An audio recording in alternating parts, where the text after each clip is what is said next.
우리 한 절씩 교독하신 후에 마지막 26절은 합독하시겠습니다. 가인이 여호와 앞을 떠나서 에덴 동쪽 놋 땅에 거주하더니 에녹을 낳은지라. 가인이 성을 쌓고 그의 아들의 이름으로 성을 이름하여 에녹이라 하니라. 에녹이 이랏을 낳고 이랏은 무후야엘을 낳고 무후야엘은 무드사엘을 낳고 무드사엘은 라멕을 낳았더라. 라멕이 두 아내를 맞이하였으니 하나의 이름은 아다요 하나의 이름은 실라였더라.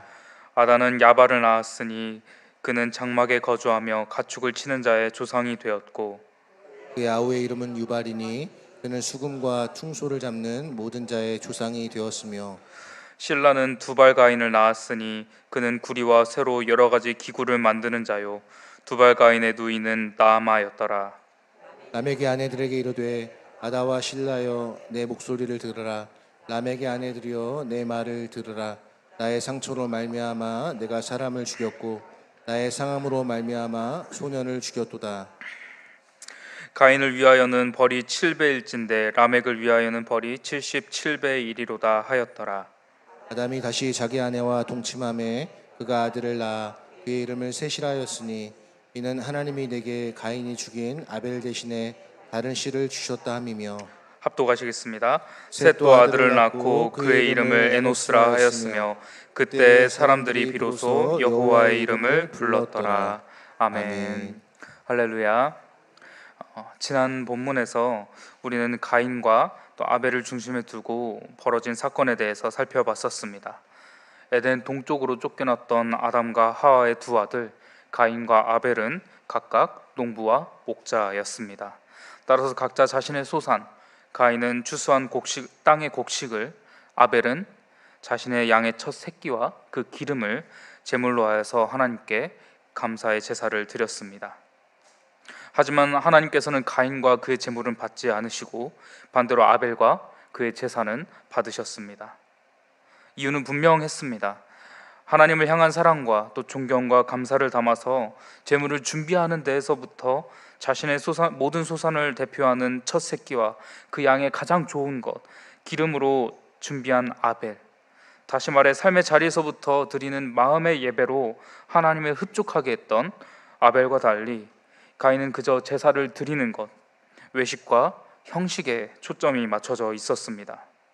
그가 제물로 드린 곡식은 그의 모든 소산을 대표하는 첫 수확물도 아니었고 그중 가장 좋은 것으로 준비하여 드리는 하나님께 대한 감사와 기쁨 그리고 사랑도 그 안에 있지 않았었습니다.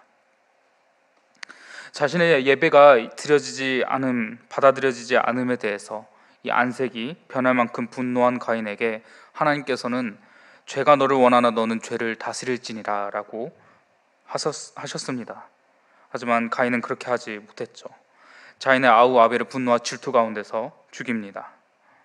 아담에게서 시작된 불순종의 죄악은 그의 아들 가인에 대해서 살인으로 번졌습니다. 하나님께 징계를 받아 가인은 하나님과의 교제에서 추방당했고 단절되었고 또 땅의 소산도 기대할 수 없게 되어 방황하고 도망치며 또 유리하는 자가 되었습니다. 자비를 예언하는 가인에게 하나님께서는 표를 주어 죽임을 면하게 하십니다. 만나는 모든 자마다 자신을 죽일까 두려워하는 가인에게 구원받을 표를 주셨습니다. 그리고 더하여 가인을 죽이는 자에게는 7배의 벌을 주리라 선포하시죠. 오늘 본문은 지난 본문의 마지막이었던 16절에서부터 시작이 됩니다.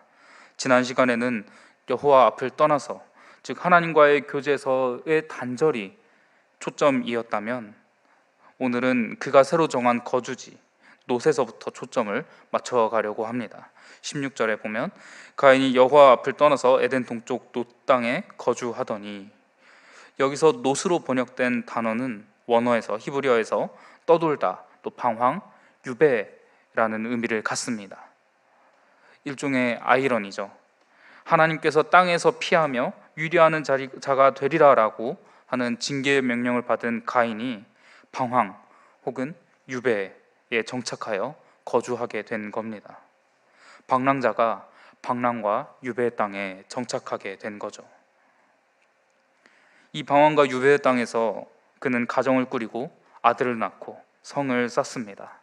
그리고 자신의 아들의 이름으로 성을 이름 짓습니다. 17절에 아내와 동침함에 그가 임신하여 에녹을 낳은지라 가인이 성을 쌓고 그의 아들의 이름으로 성을 이름하여 에녹이라 하니라. 성은 외부의 적으로부터 자신을 보호할 수 있는 건축물이며 또 동시에 움직일 수가 없는 그런 건축물입니다. 즉 가인이 성을 쌓은 것은 스스로의 방법과 힘으로 그가 노 땅으로 쫓겨나오기 전에 누리던 것들을 회복하겠다, 복원하겠다, 그리고 더 나아가 더 이상 방랑하지 않겠다라는 의지를 보인 겁니다. 땅에서 피하며 유리하리라고 징계하신 하나님의 그 말씀을 정면으로 거스르는 것이었죠. 이렇게 불복과 반항의 역사가 다시 재개되었고 반역의 계보가 여기 가인에게서부터 이어져 나가게 됩니다. 18절에서 22절 이어지는 본문은 가인의 후손의 계보를 나열하고 있습니다. 제가 빠르게 읽어드리겠습니다. 에녹이 이랏을 낳고 이랏은 무후야엘을 낳고 무후야엘은 무드사엘을 낳고 무드사엘은 라멕을 낳았더라. 라멕이 두 아내를 맞이하였으니 하나의 이름은 아다요 하나의 이름은 실라였더라. 아다는 야발을 낳았으니 그는 장막에 거주하며 가축을 치는 자의 조상이 되었고 그의 아우의 이름은 유발이니 그는 수금과 통소를 잡는 모든 자의 조상이 되었으며 실라는 두발가인을 낳았으니 그는 구리와 새로 여러 가지 기구를 만드는 자요 두발가인의 두이는 나아마였더라. 가인의 후손들은 번창했습니다. 그리고 문화와 또 문명의 발전까지도 이루었죠. 28절에서 22절까지의 본문은 가인의 후손들의 번성과 또 문명과 문화의 발전을 서로 연결시키고 있습니다. 유목 목축 생활을 개척한 야발, 또 악기를 제작하고 음악을 만들고 발전시킨 유발, 또 금속 야장 기술을 발전시킨 두발 가인이 이를 상징하고 있습니다. 비록 가인이 동생 아벨을 죽인 죄악으로 인하여서 하나님과의 교제에서 단절되었지만 그럼에도 불구하고 하나님께서는 그와 그 후손을 향한 은혜를 완전히 거두지는 않으신 겁니다. 그들을 통하여서도 하나님께서 창조하신 이 세계가 시의적절하게 운영되고 또 다스려질 수 있도록 유익한 일들이 이루어지고 또 기여될 수 있도록 허락하신 겁니다. 다르게 보면 인간이 창조될 때에 닮도록 하신 하나님의 형상의 창조적인 면이 그들의 죄악 가운데 있음에도 불구하고 드러나게 된 것이죠. 중요한 것은 단순히 기술과 또 문명, 문화의 발전만 이루어진 것이 아니라는 겁니다. 도덕적인 타락과 또 죄악의 번성 또한 그 이면에서 함께 진행되었던 겁니다. 19절과 23절, 24절에 라멕이 두 아내를 맞이하였으니 하나의 이름은 아다요 하나의 이름은 실라였더라. 라멕이 아내들에게 이르되 아다와 실라여 내 목소리를 들으라. 라멕의 아내들이여 내 말을 들으라. 나의 상처로 말미암아 내가 사람을 죽였고 나의 사랑함으로 말미암아 소년을 죽였도다. 가인을 위하여서는 벌이 7배일진데 라멕을 위하여서는 벌이 77배의 일이로다 하였더라. 라멕은 두 아내 아다와 실라를 둠으로써 성경 최초의 일부 다처제로 기록이 됩니다. 하나님께서 최초의 사람을 지으시며 정립하신 이상적인 한 가정의 모습, 한 남자와 한 여자가 만나서 이루는 그 가정의 모습이 깨어진 겁니다. 어떤 이들은 성경에서 직접적으로 이 일부 다처제의 형태를 비판한 적이 없으며 실제로 아브라함과 야곱 같은 이스라엘의 민족 중에 이러한 형태로 가정을 꾸린 이들이 많았으므로 이러한 형태는 하나님께서 허락하신 것이다 혹은 죄가 아니다라는 주장을 합니다. 그러나 이들이 예시로 드는 그 족장들의 말로를 보면 분명하게 드러나는 사실들이 있습니다. 그들 끝은 평탄하지는 않았던 겁니다. 아브라함도 야곱도 또 다윗도 솔로몬도 무슨 일을 겪었습니까? 아내와 아내 간의 분쟁, 각 아내의 자녀들끼리의 분쟁을 겪었습니다. 아이를 낳지 못하는 사라를 하갈이 위협했다가 쫓겨났고, 배다른 형제들이 작당 모의하여 그 배다른 동생 요셉을 노예로 팔았으며, 또 자녀들 간의 관계가 죄악이 범람하는 장이 되어서 최종적으로는 서로 피를 흘리며 상잔하는 비극이 다윗에게 일어났습니다. 솔로몬이라고 다르지는 않습니다. 그의 많은 아내들은 마치 하나님께서 주신 은혜의 상징처럼 보여졌지만, 은혜와 베풀어 주신 놀라운 축복의 상징처럼 보여졌지만, 결국에는 이스라엘의 수많은 잡다한 우상들을 들여놓아서 이스라엘이 우상 숭배의 죄악 가운데 깊게 빠져들게 하는 그런 통로의 역할을 하게 되었습니다. 그리고 거기서부터 시작된 갈등으로 인하여서 결과적으로 이스라엘은 둘로 쪼개지게 됩니다. 이러한 모습들을 통해서 한 남자와 한 여자가 가정을 이루는 것이 하나님께서 제정하신 가정의 법도라고 성경은 분명하게 말씀하는 겁니다. 본문으로 돌아와서, 그렇기 때문에 하나님께서 정하신 이 가정의 법도를 깨트린 라멕, 그리고 그것을 먼저 언급함으로써 행악자임을 분명하게 말씀하고 있는 이 라멕은 23절에서 24절 곧 자신의 노래를 통하여서 또 다른 죄를 언급합니다. 아다와 실라여 내 목소리를 들으라. 라멕의 아내들이여 내 말을 들으라. 나의 상처로 말미암아 내가 사람을 죽였고 나의 상함으로 말미암아 소년을 죽였도다. 라멕은 자신이 상처를 입었다는 이유로 사람을 죽였다라고 고백을 합니다. 본문은 사건의 구체적인 내용을 언급하지는 않습니다. 그러나 동일한 하나님의 형상을 가진 사람의 피를 흘리는 죄악이 늘어났음을 명백하게 보여주고 있습니다. 여기서 그치지 않은 라멕은 이어 말합니다. 24절에 가인을 위하여서는 벌이 7배일진데 라멕을 위하여서는 벌이 77배이리로다 하였더라. 인간의 자만과 폭력이 더욱더 심각해진 겁니다. 가인의 경우는 하나님께서 가인에게 복수당하지 않도록 표를 주심으로써 그 복수를 제한하셨고, 설령 그 표를 보고도 복수할 경우 하나님께서 감당하사 7배의 징벌을 주시겠다고 선언하신 겁니다. 그런데 라멕은 지금 무엇라고 말하고 있습니까? 복수를 스스로의 손에 올려놓고 스스로 자행하겠다고 말하면서 그 수위를 77배, 사실상 무제한적으로 복수하겠다고 그렇게 배수를 폭증시킵니다. 여기서 이 말을 통해서 저지른 라멕의 패역함은 이루 말할 수가 없는 겁니다. 가인의 징벌을 보고도, 가인이 징계받은 그 과정들을 보고도 전혀 배운 것이 없이 더 대담하게 죄를 지었기 때문이죠.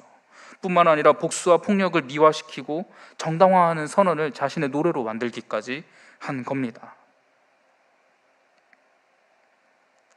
어떤 이들은 23절과 24절을 탄식과 호소하는 내용으로 해석해야 한다고 주장을 합니다. 신체의 결손이 있는 라멕이 실수로 두 사람, 23절에 사람과 소년을 쪼개어서 이 두 사람을 죽였다라고 주장을 합니다.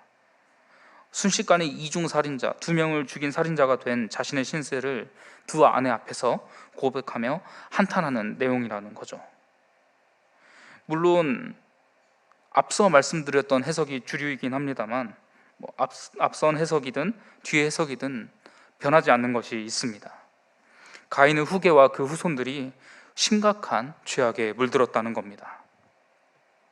앞서 16절을 살펴보면서 이 방랑자의 삶을 징계로 명령받은 가인이 방황, 또 유배의 의미를 지닌 이 노시라는 지명의 땅에 정착을 하고 성을 쌓는 모습을 아이러니라고 말씀을 드렸었습니다. 성을 쌓고 또 후손을 낳아 번성하며 문명과 문화를 개발해가는 그 모습이 자신의 힘으로 하나님의 징계를 넘고 또 하나님과의 단절을 극복하겠다는 그런 드러나지 않은 가인의 다짐이 마치 실현되는 것처럼 보였지만 그렇지 않았다는 겁니다. 그가 유리하며 방황하며 살게 되리라는 하나님의 형벌은 극복되지 않았습니다.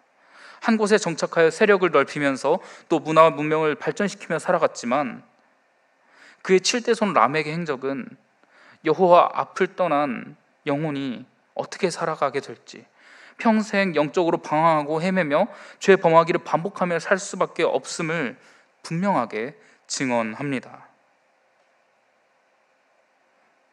다시 말하자면 가인과 그 후손들, 죄인들이 하나님과 분리되어서 하나님의 임재 바깥에서 살면서 두려움과 불안 가운데 목적이 없이 죄 가운데 방황하는 인생을 계속해서 살아가게 될 것임을 확실하게 증언하는 겁니다.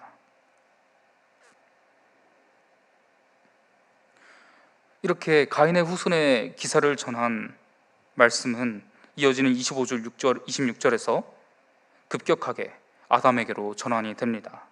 25절, 26절에 아담이 다시 자기 아내와 동침하매 그가 아들을 낳아 그의 이름을 셋이라 하였으니 이는 하나님이 내게 가인이 죽인 아벨 대신에 다른 씨를 주셨다 함이며 셋도 아들을 낳고 그의 이름을 에노스라 하였으며 그때 사람들이 비로소 여호와의 이름을 불렀더라. 가인의 후손에 대한 참담한 기록으로 맞춰지는 것만 같았던 본문의 마지막이 소망으로 장식이 됩니다. 하나님 앞에 신실했던 아벨은 죽었습니다. 또 그 아벨을 죽인 가인은 징계를 받아서 떠났죠. 방랑자가 되어 떠났습니다. 그렇기 때문에 아담과 하와에게는 더 이상 남은 자녀가 없었습니다. 그들의 후계를 이어나갈 자손이 아예 없었던 거죠. 그런 그들에게 하나님은 아벨 대신 셋을 주십니다. 그리고 그 셋의 아들 에노스에 대해 중요한 분기가 설명이 됩니다. 26절 마지막에 그때 사람들이 비로소 여호와의 이름을 불렀더라. 이때로부터 하나님의 이름을 부르며 공적으로 드리는 예배가 시작된 겁니다. 셋의 후손은 하나님과의 관계 안에서 신앙의 전통을 개척해 나가기 시작한 겁니다. 아담에게서 시작된 두 계보는 가인의 계보와 또 셋의 계보는 5장까지 서로 극명하게 대조를 이루게 됩니다. 그리고 유사한 구조와 요소들이 나타납니다. 상징적인 요소들도 많이 나타났고요. 분명한 것은 가인의 계보는 홍수를 기점으로 끝나며 타락한 세상 가운데서도 하나님께서 택하시고 남기신 자들을 통해 곧 셋의 계보와 노아 그리고 셈의 후손을 통해서 구속사적인 계보를 계속해서 이어나가신다는 겁니다. 어디까지일까요? 누가복음 3장에서 말씀하고 있는데요.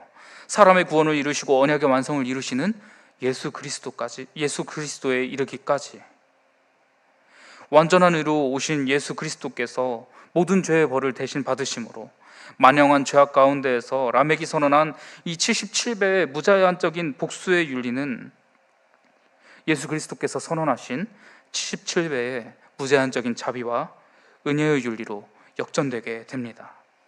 이것이 바로 오늘 말씀에서부터 시작되는 구원의 계보입니다. 사랑하는 성도 여러분, 오늘 본문은 두 가지의 길을 보여주고 있습니다. 그 중에서도 특별히 가인의 길을 집중적으로 보여주고 있죠.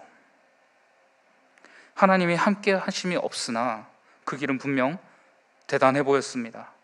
아무것도 없고 징계받아서 그저 방황하고 있던 그 처지에서 정착하고 성을 쌓고 번성하며 또 화려한 문명과 문화를 이룩해 나가는 그 모습은 화려해 보이다 못해 오히려 이전에 그를 쫓아내시며 하나님께서 징계하신 그 선언, 내가 유리하며 방랑하는 자가 되리라고 하신 그 선언을 아이러니하게끔 이루어지지 않는 것처럼 보이게 만들었습니다. 그러나 그 화려해 보이는 그 모습과 그 찬란한 모습의 이면에서는 죄악이 만연하고 있었습니다. 더욱 많은 죄들을 범하며 그 가운데서 또 다른 죄를 낳는 공허한 방황을 계속해서 반복하고 있었죠. 우리에게 주시는 메시지는 분명합니다. 우리의 눈이 쫓고 있는 것은 무엇입니까? 세상의 화려함입니까? 불신자들과 세상에 속한 자들의 번영입니까? 혹은 세상 사람들의 모습을 현재 내 모습과 비교하며 낭망하지는 않았습니까? 하나님께서는 분명하게 말씀하십니다. 하나님의 이름을 부른 이들, 하나님과의 관계 안에서 주시는 은혜와 사랑을 의지하는 경건한 자들을 통해 구원의 계보를 이어나가신다는 점을 분명하게 말씀하세요. 세상의 좋은 것들, 즐거운 것들 너무나도 많고 부럽지만 내가 하나님을 바라보고 있지 못하다면 그것들은 누릴 가치조차 없는 허상이라는 겁니다. 바라기는 비록 남들은 바보 같다고 욕하고 헛된 짓이라며 손가락질 할지라도 참된 복락이시며 또 영원한 구원과 생명이 되시는 하나님께 소망을 두고 살아가시는, 또 그러기 위해서 매일의 경건에 힘쓰시는 모든 동강의 성도님들이 되시기를 주님의 이름으로 소망합니다. 이 시간 우리 함께 찬양하겠습니다. 주만 바라